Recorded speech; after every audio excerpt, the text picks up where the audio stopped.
మనం చూసుకున్నట్లయితే AB Venkateswararao suspension కాలాన్ని క్రమబద్ధీకరిస్తూ ఏపీ ప్రభుత్వ ఉత్తర్వులు అయితే జారీ చేసిందనమాట. ఇప్పుడే మనం చూసుకోవచ్చు ఉద్యోగుల చరిత్రలో ఇదొక ముఖ్య సంఘటన అని చెప్పుకోవచ్చు. విశ్రాంత ఐపీఎస్ అధికారి ఏబి వెంకటేశ్వరరావు సస్పెన్షన్ కాలాన్ని ఏపీ ప్రభుత్వం క్రమబద్ధీకరించింది. గతంలో జగన్ ప్రభుత్వం 2 సార్లు ఆయనపై సస్పెన్షన్ వేటు వేసింది.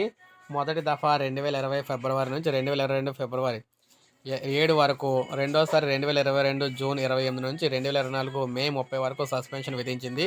తాజాగా ఆ కాలాన్ని విధులు నిర్వర్తించాల్సిందిగా క్రమబద్ధిస్తున్నట్లు ప్రభుత్వ ఉత్తర్వులు జారీ చేసింది. సస్పెన్షన్ కాలంలో ఏబీవీకి ఇవ్వాల్సిన మొత్తం వేతనం అలవెన్స్లు కూడా చెల్లించాలని చెప్పి స్పష్టం చేసిందనమాట. సస్పెన్షన్ వేటు పడకపోతే ఎంత మొత్తం ఇవ్వాలో ఆ మేరకు చెల్లించాలని కూడా ఆదేశించింది. ఏబీవీపై నమోదు చేసిన అభియోగాలను ఇటీవల రాష్ట్ర ప్రభుత్వం వెనక్కి తీసుకుని నిర్ణయం తెలిసిందే. సో ఈ విధంగా ఉద్యోగుల చరిత్రలో ఇది ఒక మంచి నిర్ణయం చెప్పుకోవచ్చు ఉద్యోగులకి. సో ఒక లైక్ చేయండి, సబ్స్క్రైబ్ చేసుకోవద్దు, మన ఛానల్ సబ్స్క్రైబ్ చేసుకోండి.